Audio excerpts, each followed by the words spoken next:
every here and there. Are you recording? Just start recording there. But why are you so pressed to like? So when you like can't smoke weed inside of a spot, like inside of a low, like you gotta hit that? Nah, I don't have to. Okay. I could turn it on and off. Well, yeah, obviously, but like it's like, what is it? It's kind of like it's like a nervous tick for you. Nah, like I found this in the crib earlier. Oh. I was doing laundry and I found it on the floor, so I charged it. I'm like, I'm about to bring this with me, but I don't like just go out and buy one every day. Real, okay. Swear to God. So it's just you had it, so that's why you smoking it. Yeah. So like you could kick the habit like tomorrow, like alcohol. Weed might be the hardest thing. You able to kick alcohol? Yeah, that's crazy. I stopped drinking to start losing weight. Okay, let's start the pod. I mean, we already recording, but like, yeah. I already clapped, right? So I don't gotta do it again.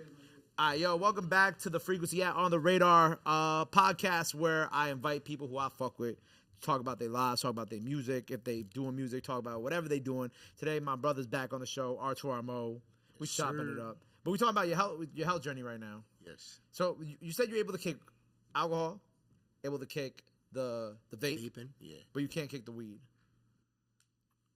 Yeah, like I won't say can't because I never actually tried to, yeah. But I think it'll be the hardest.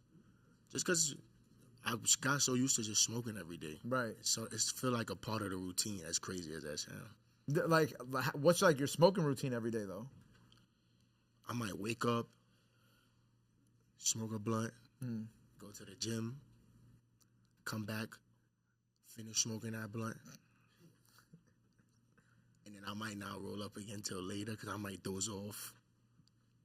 And then I'll smoke a blunt later. Dude, do you work out at the gym high? Yeah. Okay. My security kind of got me doing that, though. Really? Because I know people who say that like it helped. Well, for them it helps to work out when they high. But I never understood like what. I'm kind of nervous of that feeling because like if I'm picking up like 60s, it make you anxious. Like, yeah. You can't do it. When I first started working out with my security, we would sit in the car before we walked upstairs and smoke 2 wax blunts. And we'll go get on the stationary bike. So like now before I go to the gym, it kind of just feel like, damn, like let me hit this blunt a few times and then go, because that's what I'm like was accustomed to when I first started going. Even though all of this sounds so crazy, but it worked. Right. You still will occasionally get high before the gym. Yeah. Do you feel like it has any benefits? Nah, not at all. But I also think I've been smoking for a minute now, so it doesn't affect me either. Like because I just smoked, I won't go to the gym and be tired. Like it's like normal now. Right. It's just kind of like you're at like that homeostasis level where it's just kind of like it's just part of the daily routine at that point. Exactly. Like fuck it, let me just hit the blunt. My bad. I could curse. Yeah. All right, like let me just hit the blunt real quick.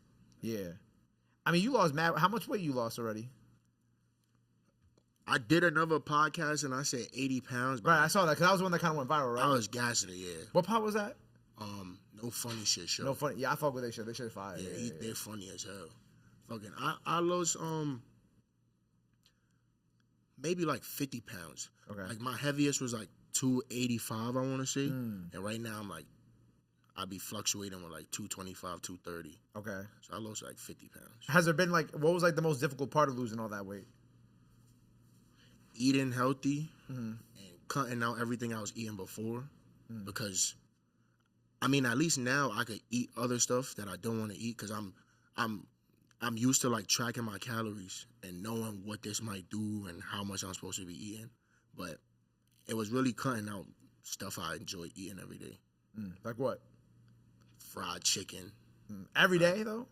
Not every day, but yeah. I was just starting to make my little bit of money. Like I had just signed a deal, my first deal. So I'm like, I ain't eating in the house no more. I got bread. Like, right. I was ordering out every day, come home late, get McDonald's. So little stuff like that, I just had to cut out. Start making my own food, learning how to cook. I never knew how to cook. I was never in the kitchen. So just adding little changes to my everyday that I never did before, and now I have to start doing every day. That was the hardest part. What's like your best dish now? Like, is you cooking for shorties now? Like that's the type of time mode. You're not there yet. ChatGPT still make my meals. I ain't gonna lie. ChatGPT was doing everything for me at a point. Yo, they gotta sponsor me, bro. I keep see. This like the second time you mentioned them, right? Like, but when I don't know how to cook something, when I don't feel like calling my mom, I just go on ChatGPT. And it'll tell you like, yo, you put the steak on there for 3 minutes on medium high, and then flip it. Well, you're not cooking for like shorties yet, but like, what's like the best dish that you make for yourself that you enjoy? The steak? I made like a burger bowl. That sounds like good. a week and a half ago. Okay. And it was white rice, black beans, ground beef, lettuce, pico. I had a little bit of like tzatziki sauce. It was pain. It was fire. But I bodied that. I would make that for somebody else. Right. Because that's not hard to make. When it's time to get extravagant, you know how people meals be looking nice and they be cleaning the plate up, aesthetic. Yeah. I can't do all that. You know, they always be like, the joke would be like, oh, if you ever want to cook first, or do you make it like the chicken Alfredo special? You know, that's like the chicken. Why are you looking at me like that? I don't even think I can make that. Why are you looking at me like that, bro? Huh? That's like, is that not what they be cooking when they can't cook? You make the chicken Alfredo because it's so easy to make. Or the hamburger. Nah, making a shorty hamburger helper is crazy, bro. It's like, you already getting the luxury of me cooking. Yeah. You gotta just receive what you receive. It shouldn't be no back and forth. Like, I feel like making hamburger helper, we eating hamburger helper. I ain't gonna lie, like, some of the food spots that we be ordering from, bro, they just be making like regular shit that we could just get at the store anyway in the back anyway. You know what I'm saying? That's always how it is now. And they charge you the high. Right. Like $40 for a meal I could cook in the crib. Nah, dead ass. So what's your routine like? Because you said you got it from your old security guard. When I was going with, shout out Drewski, that's my security. When I was going with him, I was kind of just doing whatever what he was doing. So we was doing like, maybe one day we'll do shoulders, one day we'll do back. It's really how he was feeling. And he's a big dude. So I was going there and lifting like very like heavy type, like strength lifting with him, but I needed to lose weight. So when I started going to the gym by myself, I was doing like the typical routine, which is like push, pull. Yeah. You know, the regular split. Yeah. After every workout, I was doing like 30 minutes on a treadmill. And then I'll go upstairs and make my own food. And then I started tracking my calories. That's how it started to get easier for me. Like knowing how much I'm eating, what I'm eating, and hitting the right protein goal, because they say that's important. And drinking water. Those are the two most important things they say. Yeah. So I was trying to just get those two down pat. And once I figured those two out, it kind of got like easy. Like I was, every time I looked in the mirror, it looked like I was skinnier. Like, and I was getting bigger, like my muscles, because I was taking creatine. Oh yeah, creatine is the best. I love creatine because creatine is also good, like cognitively, for you too. Because like I don't know if you get this, but when I take my creatine in the morning, I feel less foggy. You know what I'm saying? Like it really helps. To start my day. Yeah. And I feel like even if you don't work out, if you drink a lot of water, you should take creatine, regardless. Yeah, I think it's good for the body. It's funny because like when I was taking creatine, like when I was like 18, like 11 years ago, like people was like, oh, like because creatine had like a weird type of like people weren't really people were fucking with, but they weren't fucking with it yet. And then it's kind of funny now that like it kind of comes back around because like when I first started taking creatine when I was like 17, 18, that's when because I used to be bigger and that's when I lost all my weight. So I started taking that shit when I was in the gym, you know, originally. And like people were kind of like weird about it at the time. People weren't sure like what it was or what it does. And people were like, oh, like it's kind of like, is it more kind of like on the steroid side? Like will it have like all these extra effects on you and whatnot? And then it's funny over the last 10 years, like the rebrand of creatine. Like everybody like, oh, you gotta be taking creatine. If you're not doing it, you're doing something wrong. Like, yeah, doing it every day because it help you retain weight, but also like helps you lose weight too to some extent. And of course, if you're putting the work in the gym and like shit like that too. And then like I like it because if they say it make your muscles look more full, and I kind of be feeling like that when I come back from the gym after I drink my creatine. I'm like, you take it before the gym though, right? Yeah, I take it before the gym. Yeah. And then when I'm in the gym, I drink like I just started, but it actually been helping my workouts, like amino acids. So it'll give you like just a little like boost in the gym. Like when it start to feel foggy, like you don't want to finish your workout. Yeah. You just drink a little bit of that. It's just like in a little. It come in like the powder, like the pre-workout bottles. Oh, okay. And then you put like 2 scoops in your shaker bottle with a little bit of water, and just drink that throughout the workout rather than drinking regular water. Send that to me. I'm gonna check that out because I'm always looking for like new shit. I'll send it to you right now. I'm always looking for like new shit to try. Like I tried like top of the year when I started really, because I kind of had like that same thing at like November. I'm like, oh, now like I feel like I'm getting fat.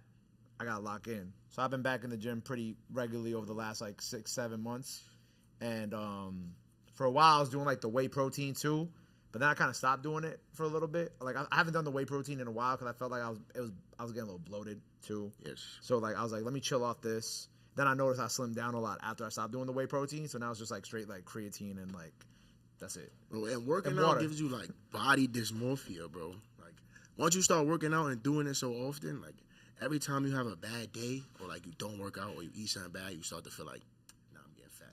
Bro, that's me because we have like school visits today and tomorrow. Which, by the way, Toby wants to talk to you about going to a school in Harlem, so we'll get that. Sure. But we have school visits, so they're early in the day, you know, because kids get out of school like what, like 2, 3, yes. And I normally go to the gym from like 1 to 3, and so like there's no gym for me today or tomorrow. So like I literally today, as of before, I took a video, I'm like, damn, I feel fat as fuck because I didn't get to work out today. Every day, I'm telling you, bro. So you're gonna feel like that. I'll be feeling like that every day. Now this is a great way to start the pod talking about health and shit. Hell yeah. What else you been doing to like improve your health? Like going outside a lot more, like taking a lot more walks. I used to just stay in the crib or only go out when I'm going to the studio or going to the club. But I got a dog, so now I kind of gotta like get up every morning and walk and have a routine. So just walking, like, and chilling.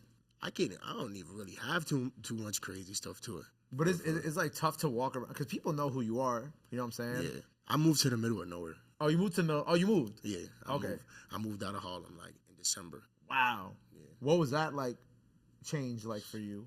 Ridiculous and scary, but I feel like it was the biggest step I needed to take. Like besides losing weight or anything like that, just having my own peace of mind. It would help me come up with my music, like make my music sound better.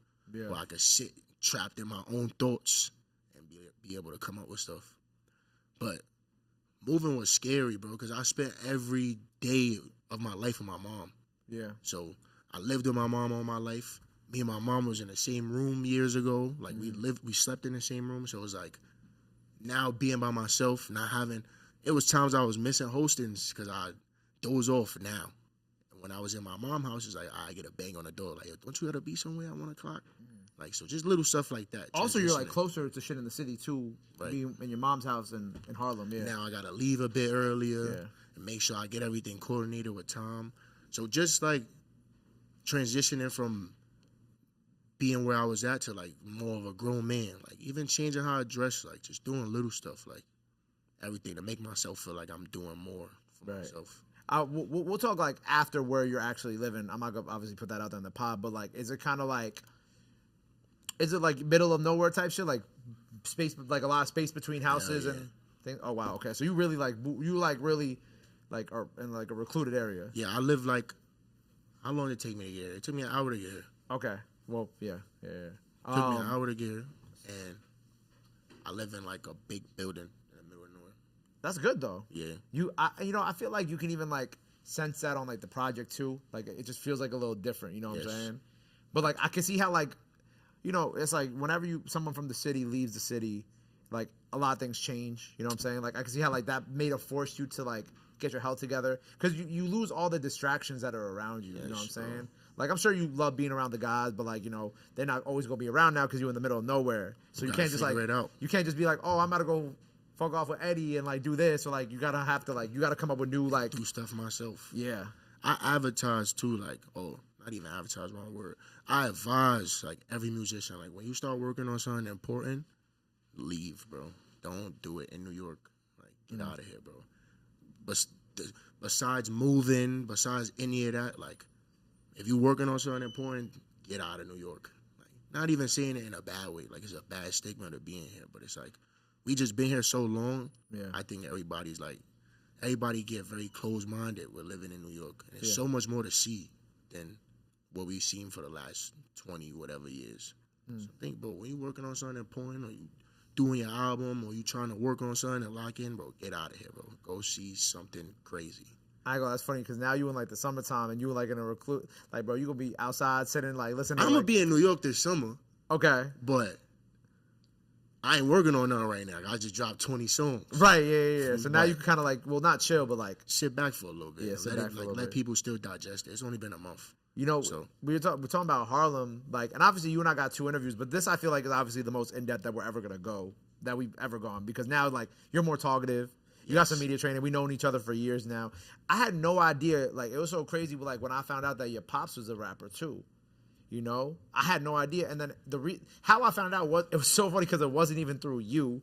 It was because John's out in Crown Heights, and like he ran into your pops, or he knows your pops or whatever. He's like, yeah, and he's like, yeah, like I'm Mo's pops. I was like, and John was like, huh?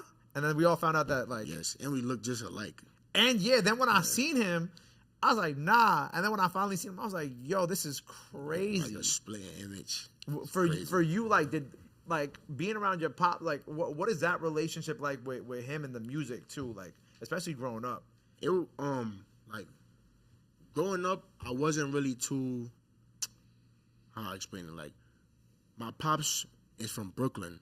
Yeah. So his music is on the more like, you know, like Brooklyn side. Like, yeah. Gritty, like real like music like that. So growing up, I wasn't really too into music or like involved in what my pops was doing with music.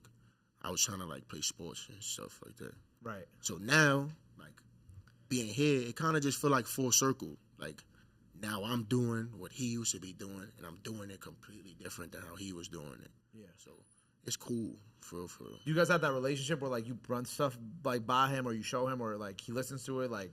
That's my son, but nah, I really don't be taking I don't really be taking input from nobody. Well, not input, but like, does he like hit you? Be like, yo, I like this song. Like, okay, he does. Okay. Hell yeah. So y'all have that relationship where y'all can talk about the music. He come to the club with me. For real? Yeah. I still never met him too. Next time you go outside, we gonna come outside. Okay, bet. Do you have any songs with him at all, or like no? We ain't. Nah, you guys ain't got there for that. He old school. I know, but I feel like there's a middle ground. You know what I'm saying? And I think it'll be cool. Or a lot of people were saying it'd be cool, like doing like some father son kind of thing. Yeah, cause I think we talked about that like very briefly. Like I think when John met him, John was like, "Oh, it'd be cool for them to do something together." I'm like, "Yeah, it's cool." He was saying we should do one together on the radar. Yeah, but like when they ready, you know what I'm saying? Like I want both of y'all to be like, "Oh, this is like a good moment," because now like you know when you guys find like that middle ground to like blend y'all sounds together, I think make that'd be some cool. music together. Yeah, my son getting old though. I ain't gonna lie. Nah, but I feel like he still got it though. You feel me? Facts. Still got it. It's crazy because like when we first met, like in that first On the Radar so many years ago, right? Like you had like you were super nervous, right? Yes. You were sweating because we did the interview before we did the performance. You were sweating. You were like, and it's funny like when I was watching that, like getting ready for this, because I'm like, damn, like this is a completely different person. I had the rag. I was wiping my face every 2 seconds. Yeah, man. It was. Do you ever like look back on those type of moments? Like, do you ever like take the time to like go back and see? I mean, we're gonna watch the freestyles today as part of like the other thing, the reaction thing that we're doing. But like, do you ever go back and like watch those old videos of you like before any of this like really worked out and popped off? Sometimes I'll get bored and I'll search my name. And I'll just look at everything, like all the old stuff. Yeah. But sometimes it be kind of making me like cringy. You know, but you know how I go. Like, especially when you feel like you at your like highest point in life, is like, damn, I should have been here. Like, I should have been doing this. Like 3 years ago, I should have started working out. 3 years ago, I should have started thinking different. But it's all part of the journey. So it'd be like a 50-50 with it. I'll go back and watch it sometimes, but sometimes I'll be like, to see that. You're like, I don't even want to know. Yeah, let's erase that one right there. Yeah. Those memories. It's interesting because, like, you know, shout out Shaq and Kai, right? Because, like, Always. I know, like, at the time, you were in a situation, right? You were in a situation, and they got you out of the situation. That's why we're able to get everything that we have now, right? So, obviously, we love them for that. The boys. Like, what did you learn from that transition period, right? Because, obviously, you were young. Contract stuff, we don't gotta go into it, but obviously, you know, you were just probably trying to get yourself off the ground, right? And then they came along and they kind of helped move the things along, helped you kind of get to where you are now, of course.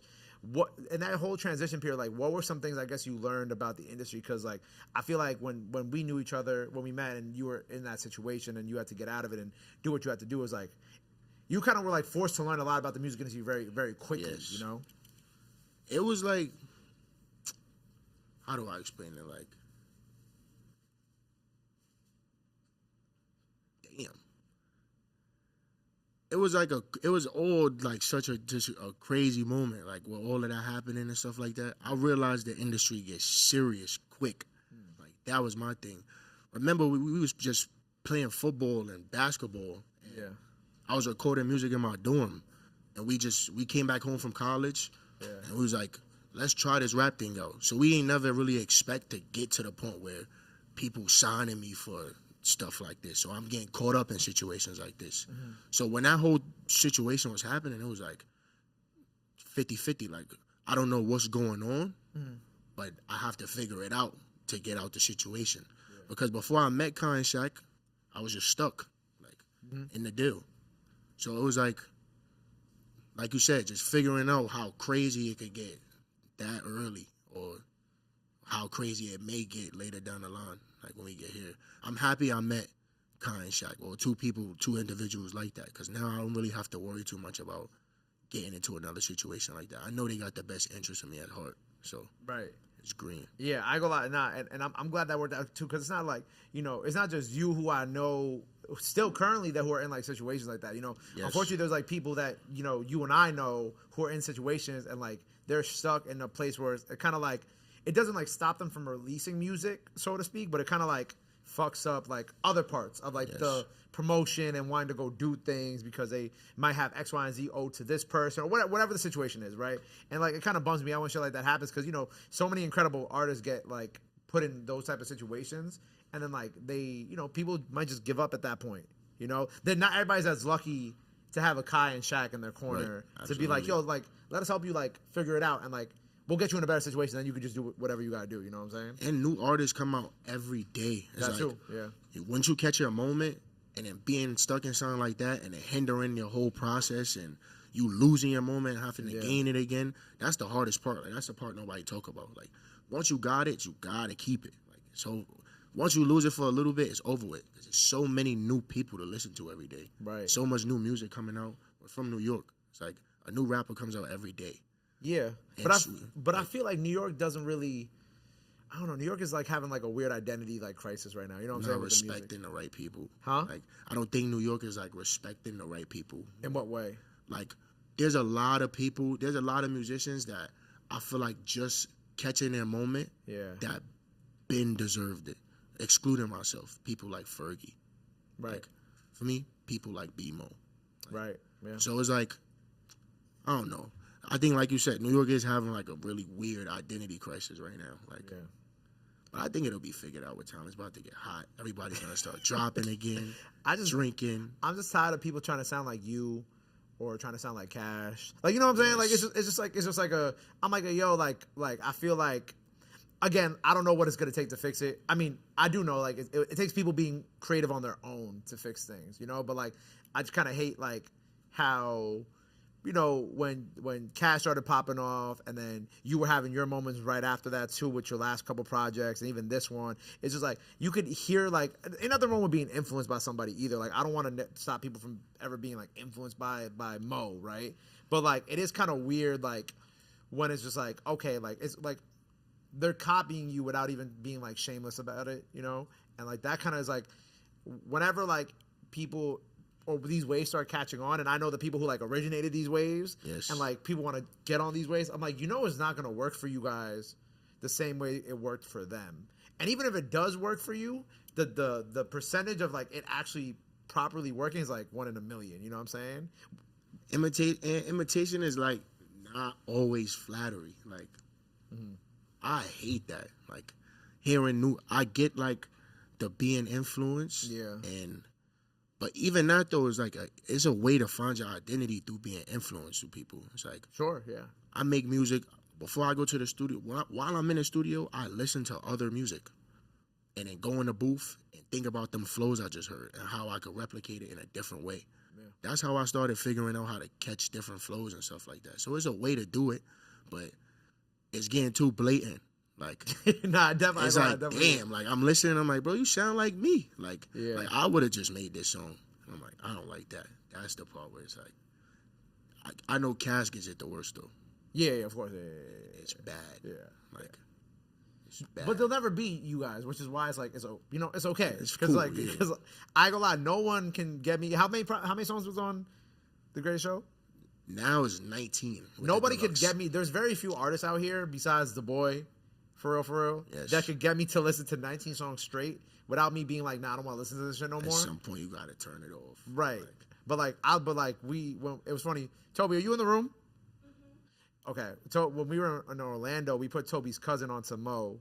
We put her onto you because we're just playing shit in the car, and I started playing the deluxe. So the deluxe came out, and it came out the night before. And I was like a little lit, just a little bit. And I was driving back. I'm like, nah, this shit hitting right now. What you was drinking? Huh? What you was drinking? I was definitely drinking Don. Yeah. Yup. And Yup. I was like, I got back to my telly and I texted Toby. I said, yo, this shit hit it. We playing this on the way to Rolling Loud tomorrow. And then her cousin became a fan shortly after. I ain't gonna lie, it kind of bothers me how many people I put onto you. Not because it's a bad thing at all, but it's just like, I'm like, how do you not know who this is already? Oh. That's like my biggest issue. They'd be like, yo, why I never heard of Mo before? I'm like, bro, stop. I be calling Kai sometimes, bro. Like, yo, what else am I supposed to do, bro? Like, what else do I do? I've sold out New York multiple times. I'm like, I've sold out different places. Yeah. Like, the album just did 1 million. I'm like, I still feel like I bump into people, and they're like, you rap? They be like, damn, like, the fuck else I gotta do? Like, I feel like I did everything already. But, it comes with time, bro. And it's cool because we're building, like, a real fan base. Like, the fans that I seen at this show, I seen at last year's show and the show before that. Right. Building, like, a cult fan base. I know Instagram usernames by their comments, like, because they're on every post. I'll post a video shoot Addy in the chat, and I'm seeing the same faces. So it's cool how it's going. Like, it's like a lore behind it. Like, when we get to where we're supposed to be, it's gonna be fun telling this story. Like, this is the fun part right here. Yes. Like, you know what I'm saying? Like, when you get there, trust me, when you get there, it's not fun no more. They get annoying. This is the fun part. Yeah, yes. yeah. The building and just getting to where we want to be. It's cool just hitting different landmarks and goals that I have written down and knowing that more is coming. You know what's funny? That Market Hotel show was so lit, right? I didn't get to go because I had my radio show. You keep doing shows on Fridays during my radio show. It's okay. We gonna coordinate. We'll be all right. But it was so funny, bro, because you did that shit. And normally, like, if it's like a show of an artist that I like, it won't always like permeate my TikTok feed. But bro, I saw so many like great videos from that show. And I'm not talking about just like, like TikTok will feed you like a video with like 10 likes or like something that just got posted. No, I'm talking about like real fans with like viral, yeah. Yes. And everybody and comments being like, yo, like either it'd be a few people who didn't know who you were, but then there was a lot of people like, yo, how'd I miss this? Da da da. Like, there's a lot of those. And I thought like that was so cool because it's like, damn, like noticing like the typical what gets fed to me on a regular basis from artists who I like who do shows versus like Mo. And it was like it felt like more like of a wave and more like there was a moment around it. I thought that was catching on. Exactly, you're catching on. Yeah, bro, I did a 40-song set, bro. I did 2 hours straight. That's fire. Like every song in my catalog. I missed a couple, but I did every song in my catalog to the point where like they cut the mic off at the end. Oh, because you went over time? Yeah, like it was crazy, bro. And we stayed on the stage the whole time. Yeah, I didn't stop. There was no intermission. We literally did 2 hours straight. Bro, that's so crazy. That's crazy to me because thank you, Cam. Appreciate you. That's crazy to me because like you think about artists who are kind of like, I guess would be considered like in the same level of where you're at, and they can't do that. You know what I'm saying? Or they can't perform the way that you perform too. And they sung word for word every song, bro. And that was the cool part about the TikToks too, is that like it was like girls singing the songs, guys, like it was a very like good balance of men and women there too. And diverse crowd, like as far as ages and ethnicities, it was all types of people there, bro. It was like I've never seen my crowd like that before. Really? It's not even like the Baby show, like completely different. Like, okay. Babies, I feel like was a lot of like young people because it was like early in the sexy drill phase. That's when this source was coming out, and everybody was summertime, dress nice, come outside, drink. Sure. So I think it was a lot of like my demographic was very young at Babies, and then the Road to Riches show the first time at Market, I didn't sell out. So I didn't really think too hard, like, or look too deep into that show because my ego wasn't letting me, like, move past that. Yeah, and that's why I did market again. I could have did a much bigger show. Like, we sold out 500 with 2 weeks left, and it was 350 people on the wait list. So that's 850 people, technically, tickets that could have been sold. Yeah. That's Gramercy. So I could have did a much bigger show, but my ego wasn't letting me, like, live down not being able to sell out market the year before. You could have definitely done, like, Gramercy or, like, Webster. I think Webster is a decent size for you. You could have definitely done that, too. Music Hall of Williamsburg is, I think, bigger, too. That's too big. That's I was looking at that one. Is it? Yeah. I don't know. Is it that big? Maybe because I've only been to one show there, and it was for oh my God, it was for Nardo Wick like years ago. It didn't feel that big though. I think I might be mistaken though. Don't quote me. I think you think about Brooklyn Paramount. I think I am too. Actually, that's one that like Max B did and shit. I think I'm thinking about that one too. Yeah, that's a big one. Yeah, Sony. I think Sony is like Sony Music Hall. Yeah, that's big too. I think like 3,000. Yeah. I think I'm thinking about that one as well. You'll be there soon. Word. You'll be there soon. A little bit of time. Yeah. You know, it's funny. We're talking about like the the identity crisis, and you mentioned Ferg, right? And Ferg also came through to do an interview. Ferg's not the first one that I'm gonna put out from this because I got one with the guy from Complex that we have to put out like this week it's out by the time people see this. But Ferg was like the first person that I brought to like do this new format of this in the space, right? And it was funny because me and Ferg were talking about you, of course, too.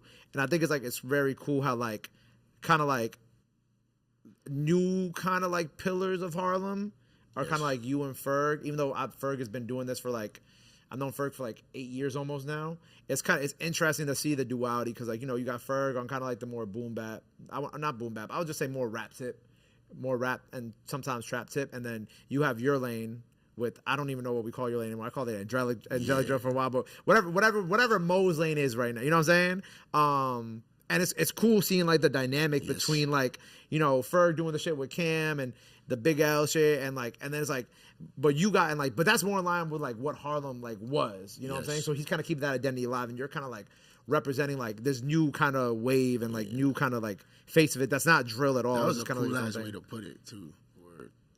Thank you, man. That was a cool ass way to put it. Like he's carrying the torch, you know what I'm saying? But like you're also carrying the torch, but you're starting like some new shit. Yes. Because there's nobody in Harlem that sounds like you. Making people just step out the box a bit. Try something different. Like have fun with it. Yeah. Well, are you guys ever gonna do something, or did you guys ever speak about doing anything? I don't know if me and Ferg talked about that. I don't know. Damn, I don't think I can say anything. He said, I don't think I can say anything. All right, well, hopefully, because I think it's important. I think like Harlem is just having such like a moment. It's like it'd be cool for that to happen. And I'm so proud of Fergie. My favorite word I've been using so much is like perseverance. Like just being just sticking it through. Right. Yeah. And making it here like to this moment. Yeah. It's like amazing, bro. And it's just cool to just see like everything he's doing. Yeah. And the way you've been navigating shit is super cool too, because even like, we talked a little bit about Cash and whatnot, and like obviously you got a couple big records with the guys with Face to Face, right? Face to Face is one of the big ones. And then you did the Slizzgiven shit, which was also super fire. But like what's cool about that, I always commend you, is like you're always kind of like there, but you're still like in your own pocket, you know what I'm saying? Like you're always there, but you're still like how do you balance that too? Because like, like it's kind of like it's like all the people from New York who are kind of like in this realm, everybody fucks with each other. But then it's like, obviously you want to overly fuck with each other, but you still want to like dip and do your own thing. So how do you kind of like balance like kind of like being in the mix with everybody and then being like, nah, I'm gonna just go be Mo for a while. You know what I'm saying? I think I just figured that out. Like with this album right here, I think I just really figured out how to like dibble and dabble on this side and still keep what I got going on over here. Because a lot of the conversation always was like, this is just like a branch off of this, or this is just Cash. This is something Cash made. But that was always the conversation. So I think with this album, I was really just trying to like figure out how to be different, but still authentic to what people know me for. Right. And that's why you get such different beats and so many different sounding songs, but I'm still keeping my like swag. Like my DNA is on every song. So just being able, I think, to show people my versatility and the fact that I could go get on these sexy drill beats and go hang out with Cash and Vontae for a week.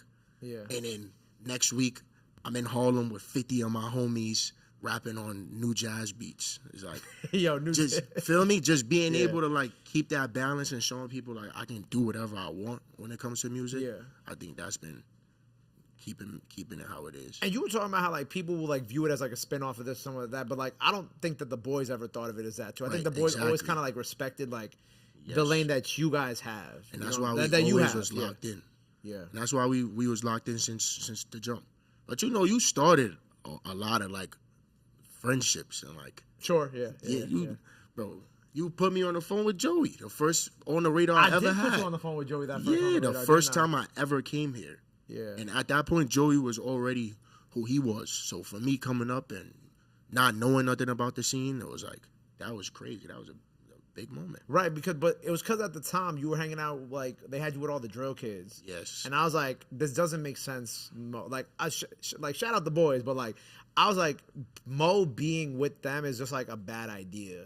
Because one, it's like, you know what came with that, right? And aligning yourself with things like that. But then two, is also like, you in here talking about like, what is it? You had the juice tat? Did you have the juice tat or was that somebody else? You had the juice tat. You had the Juice WRLD tat, right? And then you talking about how you want to be like Don Toliver, and like I'm like, and I see you on like the flyer with like all the drill, because I'm like, what are we? Flock, Dougie B, Sean, like 4-1. Of course, like shout out to them. You know what I'm saying? Free the guys, but like.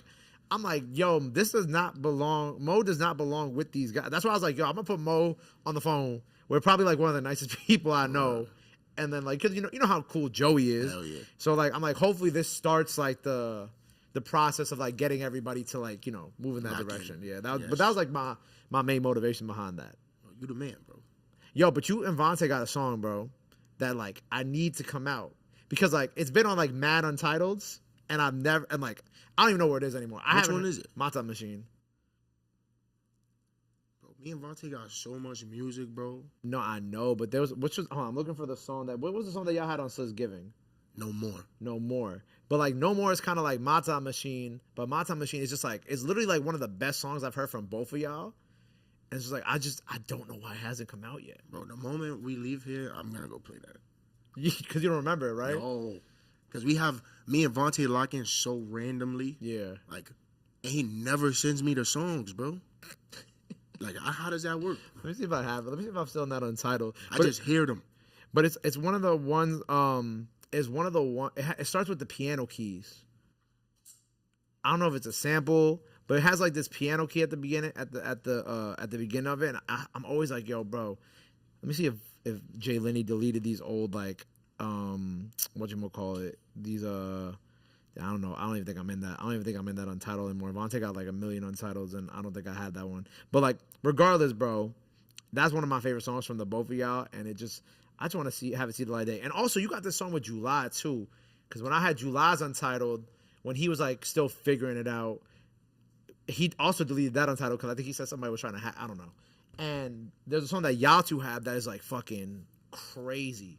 July's another one though. I just want to give a special shout out to bro. Yeah, bro. Because rebranding yourself and it working never works. Well, at least from stuff that I see. It's like again, it's like that 1 in a million shit I was talking about. It's that 1 in a million shit for real. That never works. And Son rebranded himself and did it crazier. Like so, I'm special shout out to bro. It'd be so funny because I be telling people I'm like, nah, Jew is really like he's the truth. Yes. But like you have to like really understand. Like when he went, I didn't even realize how viral that video of ours went with him dancing until like a month later. And I'm seeing it, and it's funny because like I think people at first were just like clowning him, but then you see the shift. Literally. You know what I'm saying? Like you literally saw it in real time, like the snap, and like people starting to fuck with it. Yes. And he put out the shit with him rapping backwards. Oh, I think that was part of it actually. I don't remember. But I remember it went so viral, and then like whenever Drew hits me, I'm always like, yeah, because we got a video actually about to drop top of June, funny enough, and every time he hits me, I'm like, oh, we about to do some crazy shit, you know? And like his music is amazing, man. You just gotta like, you have to understand, like you can't listen to it with a bias or think or think because of the videos you've seen on TikTok or how it went early that you about to listen to a gimmick or it's about to be funny. It's like, this is actually good music. It's not even. When people are like, his music is gimmicky, I'm like, are you fucking crazy? You're not listening. Like, you're not listening for real. You're not even talking about anything gimmicky. Like, yeah, he's literally talking about a lot of his songs. From what I hear, is like talking about how he grew up and talking about stuff he was going through, stuff with girls, kind of like even the same topic I've tried to speak about when I rap. Right. It's like he's just doing it in a very, very cool way. Like, you guys are adjacent lanes. Yes. Adjacent, adjacent lanes. So I really fuck with Jalal. And just because what he can do with his voice, like I remember when we did the first OTR and he did like the handshake and things. Every time he would hit that like little vibrato, I'm like, yo, bro, nobody is like. I know it's a very simple thing, so it's kind of like it could be funny to people that like I'm like this is fucking genius, but it's really fucking genius if you really think about it. Like it's like all he does is the handshake and like he uses that to propel his voice. We was listening to him when he first came out, and we like me, Ken, and Eddie like, bro, this has to be like the engineer, like adding something to it, like And then we watched on the radar and we seen him do this, and we like, yo, he's really like doing that shit in the studio. And he's like. Innovative. You wouldn't think to do nothing like that, bro. Such a genius, and it's crazy, bro. We're talking about like identities and whatnot, and I think about like that first interview and kind of what I had said previously about you were talking about like Don Toliver and Juice and all this, and like it was crazy because you were like you could see like how you were like a little lost in it too at the time. Of course, you were anxious. Yes. And talking about like want to be like Don, want to be like Juice, and kind of like at a time where you didn't really have an identity yet. You know what I'm saying? Like you didn't have a look. You didn't have. You know what I'm saying? You came in the beater with the t-shirt. Yes. Hair not done. We're just like fuck it. We just gonna do this, right? Do you feel like are you comfortable? Do you feel like you found that identity yet? Do you feel like this is it? This is where we landed. Do you feel like there's like more that you obviously there's more that you want to do, but like identity wise, like this is it? We're here. Yeah, I feel like in as much like in such short time, I feel like I've had like a million errors, bro. Like in a million different ways I wanted to make music, a million different look changes. Remember when I first started rapping, I had blonde hair. I cut all my hair off, then I dyed it red, then I got a nose piercing. So I feel like now is the most like happy I feel with myself and like within about everything I'm doing. It's like as long as I feel like this, the music gonna be amazing. Right. I made last time, like the deluxe, I made all of those songs like a week and a half before. Really? Back to back to back to back. Those was all brand new songs. We just wanted to hurry up and drop the deluxe before the boy came and took over hip hop. So I made all them songs back to back to back to back and dropped them right away. I ain't gonna lie, heal your heart. I was going through some shit. Heal Your Heart was just like, that's Ken will tell you that's his favorite song, bro. Ken? Yes, that's his favorite song, bro. I think we just two like sad Puerto Ricans, bro. It hit different. That was my favorite song with Deluxe at a point. But for real? For the bros just started like it got too crazy. The beat is too crazy. And now you got the music video and all that. Like it's like it's different now. In the summer, it's about to be hot. It's like nobody want to hear this sad shit. But if we're talking about before we talk about like your era, well, before we talk about the album, because I really want to get into it, you're talking about your eras, right? You had the era with Skepta, right? What was like? How did like that come about? And like, are we gonna? Because I remember Kai, you had teased the one song at the end of the music video that y'all had, right? That song was crazy, by the way. Kai sent it to me on the side because I was like, Kai, I need to hear the full song. Amazing record. Are we ever gonna get any of those? Because I know obviously Skepta's doing his DJ thing right now, so I can understand if we're not. Because he's like, both of y'all at different points now too. Right. I was just having this conversation with Kai and Shaq too. I think like eventually, with time, we'll get back together and something will come. Like it's one of these songs. We have like 3 songs together, 3-4 songs together, and that's still kind of like my big bro. Like, cause that's like the first person or the first super big rapper who was like, yo, I fuck with you. Like, let's do something together. He bought me a Rolex. Like he did. Yeah, he bought me a Rolex. He bought me baguette earrings. He flew me to the BET Awards. What Rolex he got you? It was a black face Submariner. Oh, Submariner. Yeah. Yeah, sure. I don't even know. No, you good. I ain't into jewelry. It was like, never mind. We'll talk about the watch later because I kind of want to know what it like. He bought me a Rollie and he did a bunch of stuff, bro. He just didn't have to do. And at that time, of course, I wasn't where I'm at now. I'm not that big yet, but at that time, I was really like just scratching the surface. Yeah. So for him to do all of that with an American artist at that, and him being from the UK, it was like just amazing. And just bro really gave me a lot of game early and taught me a lot. I think those songs eventually come out. We're still cool. We still text. Like when I come to London, I hit him up. We link up. So they'll come out when he decides he wants to start like rapping again. Did he give you like what? Like you talk about like game he gave you. Like what was like some of like the game that like he gave you that you kind of like that stuck with you? The number one thing was when we went jewelry shopping. He told me I was picking out all the stuff that looked the craziest. Okay. I'm with Skepta. Like, come on. Like, he's buying it. I'm buying something. I'm getting something crazy. And he was just telling me, like, flashy doesn't always mean that you look like money or you look expensive. He's like, subtle is the best because you know you got it. He's like, you got to feel good within yourself. He's like, jewelry shouldn't make you feel happy. I'm like, damn. And I bought these little ass baguette earrings after that. And them shits was my favorite earrings ever. Wow. Swear to God. And now, when I look for jewelry and I do stuff, like, I'm looking for regular plain Rolexes, plain APs. Like, I want to get tennis chains. Like, I don't want to get big, doofy, crazy stuff. Yeah. But he taught me that very early. Like, yeah, I feel the same way. I feel like custom pieces, like even this, like I would never get something like this again. This is just a... No, but you need it. You have to. This is a one and done. This is a one and done. This was one and done. That's the OTR one. Unless I get some crazy deal where I could just throw money to upgrade and make it look cooler, maybe. But even then, like I like plain shit. You know what I'm saying? Subtle. Like keep it calm. Plain earrings, like nothing crazy. Like that's it. That's some good game though. That's real. That's real game.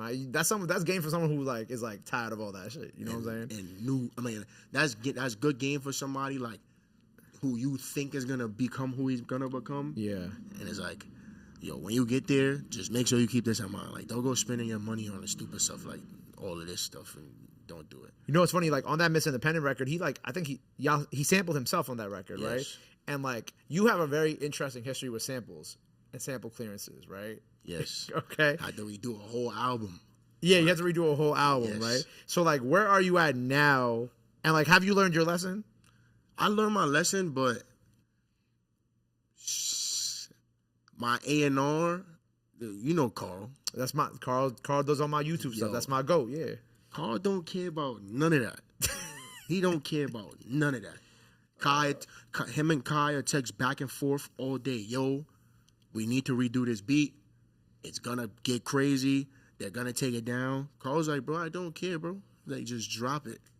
I don't care. So we have like this love-hate relationship with samples. I try to just stay away from them. But I was about to say, on this album, was there a lot? Because I feel like there was one or two. I'm not going to talk about it on the pod because I'm not going to get you in trouble. We'll talk about it after, but like... There was two. Okay. No, there's one. There's only one. Big one? Mm-mm. Oh, we'll talk about it later. Because B&W is a vocal chop from Splice. Gotcha, okay. So B&W... Oh, no, it's not. That's AI. B&W's AI. It's AI. Yeah, that vocal chop, the way, that's AI. Get out of here. G40, he's a genius, bro. I won't say who he engineers for. No. But okay, so like... he's the boy. This is a very interesting conversation to have then, right? Because like, you know, this is kind of like a controversial thing that like you're playing with here, right? Because like, if like, you like, fuck it, I own this. Let's do it. But like, okay, so you use AI on this album. Mm-hmm. On the record B&W. B&W 2 had AI on it or no?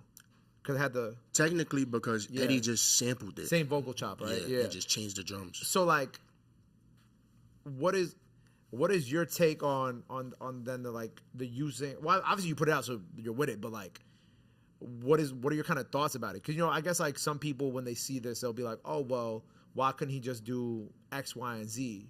But like, what is your like kind of like thoughts and reasoning behind it? I really don't care too much about logistics. Like, if it sounds good, I'm gonna rap on it. Like AI, funny sounding, something you probably wouldn't hear me rap on. If it sounds good, I'm gonna get on it.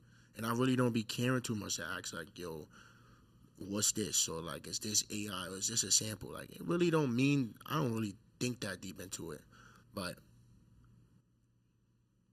I don't care. But like, okay, but then I guess like the argument there to play devil's advocate would be like people were saying that you kind of, I guess, would, since it's a sample vocal chop, which I understand why you would do it, because like, okay, it's royalty free, right? Because it's like however you did with the AI and whatnot.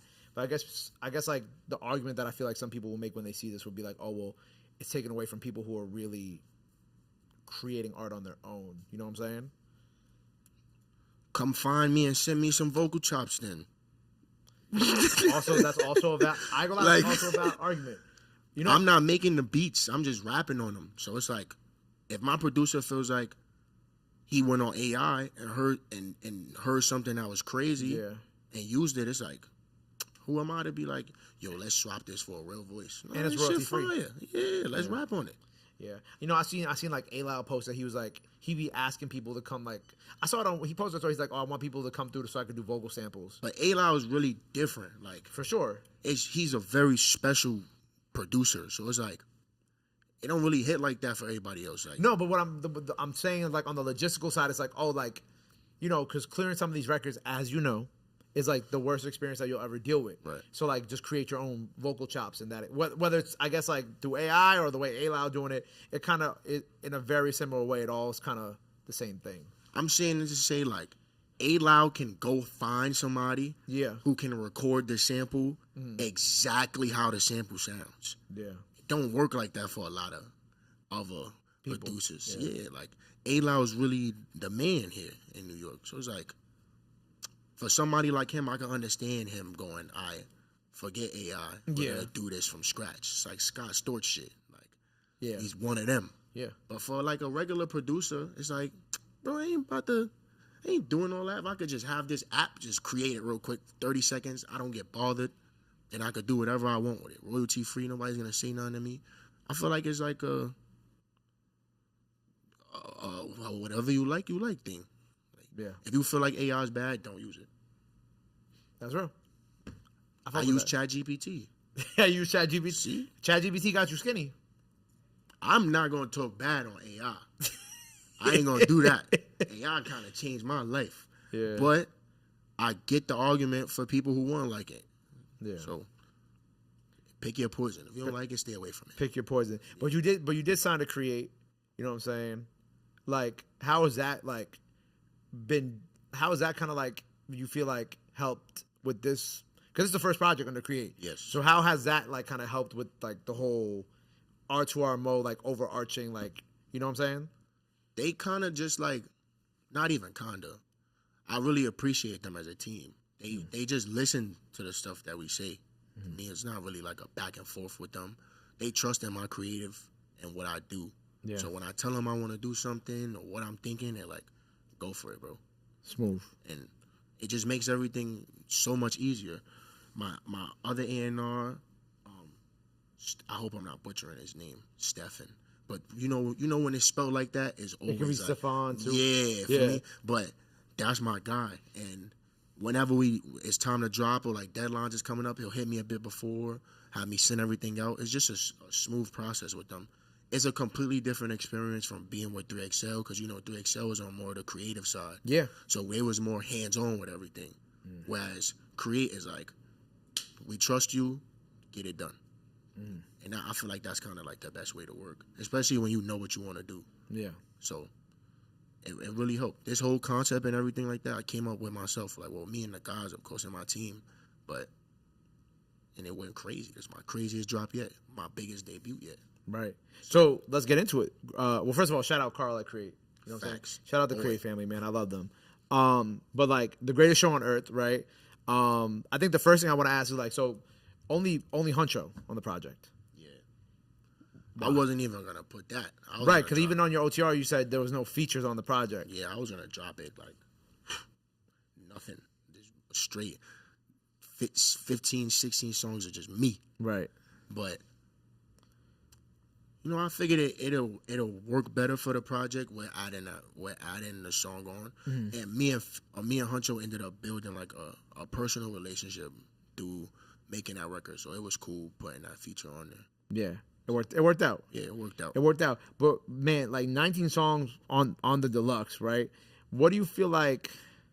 I don't know, bro. Like, what are some things about this album that you feel like nobody knows that you want them to know about? Because I feel like, you'll do interviews, people ask you about everything, right? But like, I kind of like, but I want you to be able to talk about like the shit that you feel like because you put a lot of work into this. I know you put a lot of work into this because I be hearing a lot of the projects before they come out too. Like, you know what I'm saying? Because obviously we're cool and you value my opinion and, you know, I value you sending me the music and whatnot. But like, what do you feel like are some pieces about this project that you put into it that nobody's gonna know about or that nobody knows about that you want them to like know you put into it?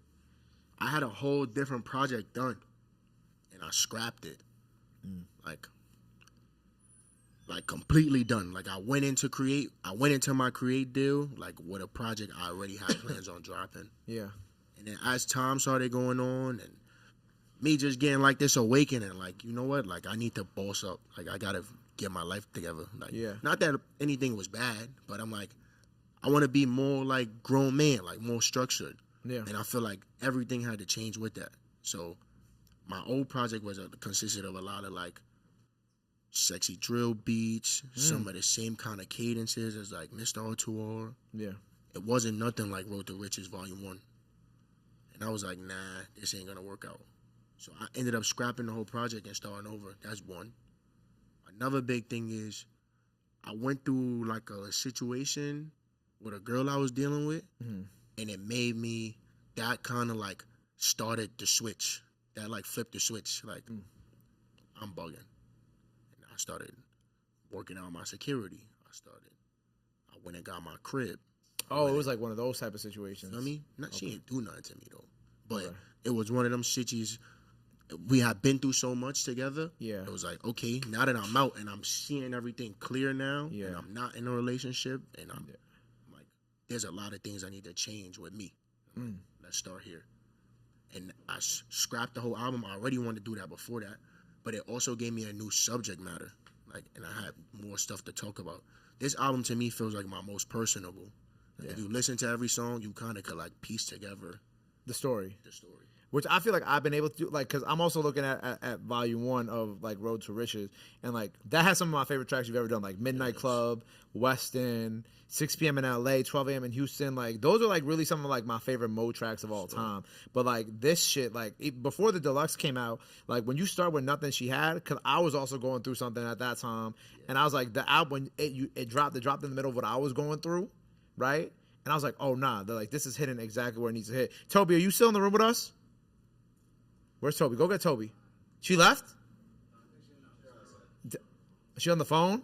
Tell her that she gets to ask her question for Mo about the album now, because she had a question about the album. Let's go. But like I felt like I could piece together some of the stuff that you were dealing with too. Yes. You know what I'm saying? Whether it be like, oh, trusting her, or like she clearly feeling something in this way, and like you trying to like understand, but she not understanding you, and like you could catch all that. Toby, you got your question for Mo about the album? Yo, she smacked. What made you pick that intro? Like, I think that was such a good intro. So, like, out of your songs, thank you. So, just to reiterate the question for the people who can't hear Toby, she asked, why did you pick Nothing She Had to be the intro for this project? It was perfect. Like the moment I made the song, I went back home and I listened to it the whole drive, and I'm like, bro, this is how you start an album. From what I'm talking about to there being no beat drop in it, it just sounds like, damn, like this shit is about to be crazy. Like, that's what the intro is giving me. And then I think following it up with B&W was like, yeah, we in for a ride. I sat down and swapped it around for like a month straight. I had the album done like a month before it came out. The last song I made to submit was Calling You. But for that whole month, I was swapping songs. I really messed with my security. So me and him was having hour-long conversations every day. Like, nah, I think this song should go here. He's like, bro, your intuition is best, but I think this song should go here. And at the end, I just trusted myself and just dropped it and prayed. Yeah. It seemed like everybody felt like the order was cohesive.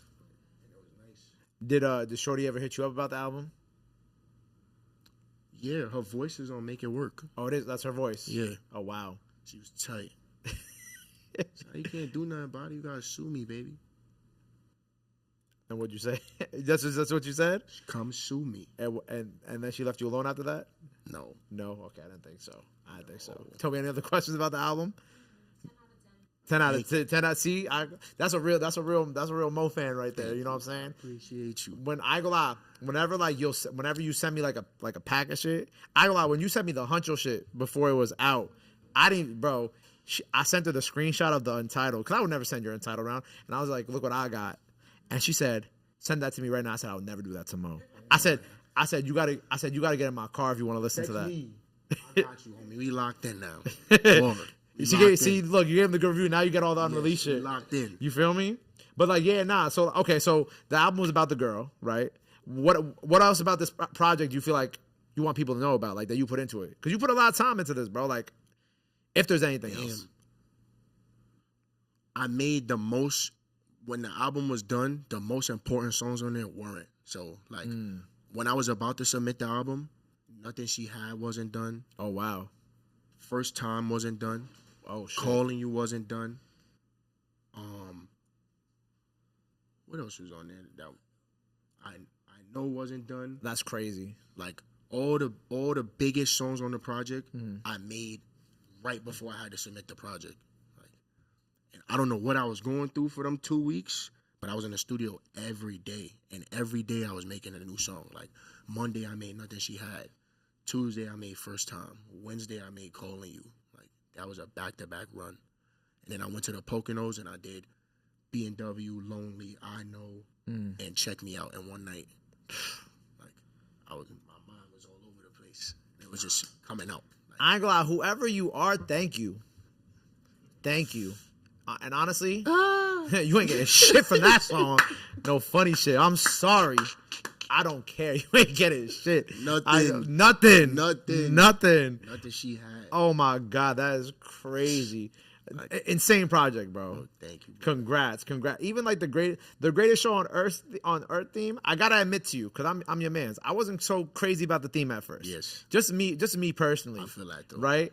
Like I like the second cover more than I like the first cover. That's why because the first one is like gets more gimmicky. Yeah. That's why I combined the deluxe with it and just scrapped the first one. Okay. So now the entire album is that cover. Right. You know, I like this cover art a lot more than the other. Yes. That's just me personal. I didn't hate the first one. I was like, I feel like Mo got a little something more. And when you put this out, I was like, this looks like a lot just cleaner to me. Yes. That's just me though. You know what I'm saying? I agree, actually. And I think my whole goal was to I wanted to give off like this Charlie Chaplin, like ringleader vibe. I think the subtleness of me just being on the cover with no words actually hit a lot better for the music. Yeah, I agree. So I like that change as well. I agree. Yeah, and I think like even like kind of it looks a lot clean. Like it looks so clean with like the Mr. R2R on the Road to Riches. So like after this, like because you know you got the first Road to Riches, right? It's a volume. Yeah. So are we ever gonna go back to that? Like what's kind of like obviously it's kind of early to talk about that because this album's just been out for like almost a month now, right? But like where do you go from here? You about to go on like your feature run, like your show run, like you know? I think I want to drop again, bro. Like I feel like dropping so much music and doing it like cohesively and having the right videos and stuff got me here. So it's like, why slow down? Of course, I just dropped 20 songs. So I'll sit back for like a month maybe. Yeah. But like when it starts getting like super hot again, like July, I think I want to drop again. I want to drop an EP. I think I want to call it like Live, Love, R2R. I like that. Live, Love. I like that. Those are the first two tats I got on my inner You got Live and Love done on your first album. Well, I got Love Life. But I think Live, Love sounds cooler. But you know how like they got like the white girl meme of like the Live, Laugh, Love? Yeah. I'm like, I was young. I was getting PPP money. I was getting, you feel me?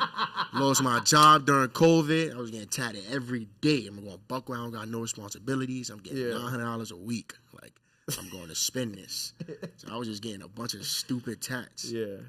Those are my first two. So I feel like it'll be cool for full circle. No, I think so too, yeah. Drop an EP named Live, Love, R2R. And then I want to go back to the Mr. R2R concept. I love that, bro. Or Mr. R2R 2. Okay. Road to Riches Volume 2. And then come out with something new again, like the greatest show on Earth. Right? Yeah, fire. I like that. I like that for you, bro. So like, okay, so we got that going on, right?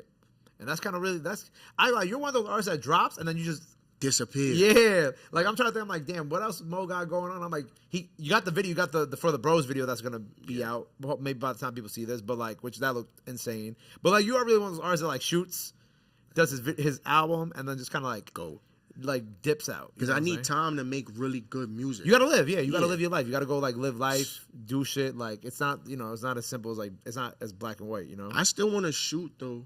Like, well, my plans before that EP come out, I want to shoot like Nothing She Had.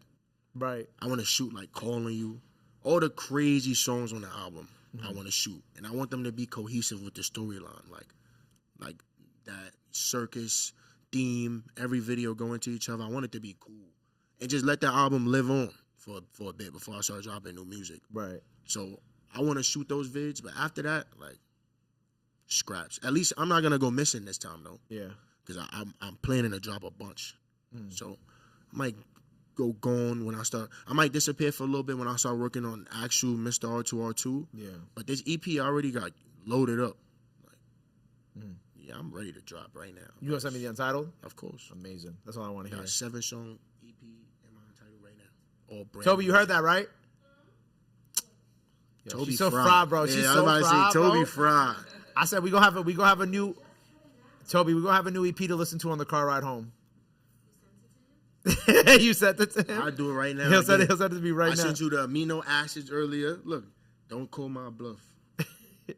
I got when Mo show up though, right? So that's Absolutely. huh? No, I'm gonna play it for her, bro. I ain't gonna lie, whenever I get Mo shit, I play it for Toby because I ain't gonna lie, Mo's best critics are me and Toby. Yes. like Mo's best critics are me and Toby. Because I'll deadass be like, I don't like this song. Gabe would tell me, bro. I'll send him on the title what I feel like is my favorite music. He'll be like, bro, I'm not gonna lie, bro. I don't like this one. They need to do something different. So, all right, bro. Why is this the name of the shit? Bro, Can I say the name of the what this is, or is Yeah. this the name of the? It's not the name of the project, right? Nah, you can say it. I said, yo, the name of the Untitled is Trash. Time to get back in the lab. Why do you say, yo, I ain't gonna lie, bro. There's some shit that an artist will send you to be like, when you ask for some like unreleased music, he'll send you this shit, and you'll be like, oh my god. But then that was the Live Love R2R EP. But okay, I'm in one of them crises again. I'm not going through nothing, but I'm feeling like after For the Bros, yeah, I want to make lit shit. Like, for sure. I'm trying to figure out that transition right now. So that's why I changed the name. This looks interesting. That's the one right there. This, you know which one I'm pointing at to? I think from here maybe. I don't know. But who's this? Oh, that's. Oh shit. Oh shit. I ain't gonna lie. He did it again. Yes. He did it again. Oh my. It's gonna be crazy. Oh my. Yo, bro. I don't know what Shorty It's gonna did. be crazy. I got you just like me for real. You like you really like you making him pay for the mistake. I'm gonna go at you every chance I get. I don't care. It's quiet. Now you owe. Oh shit! Yo, look at Dante pissed because owe for the rest of your life. I ain't gonna lie, Dante hate when I get like that. Nah. Cause I'd be like, nah, bro, it's up and stuck forever. It gotta be like that, bro. Bro, you play me one time, bro, it's Up for the rest of our life. Any chance I get to shit on you, I'm gonna do it. Any chance. For no reason. I go out, Dante, maybe you're right. Maybe it's the people I surround myself with. But I love Mo, so like, We here, bro. We here, bro. At least we ain't get into no trouble. Exactly. That's all that matter.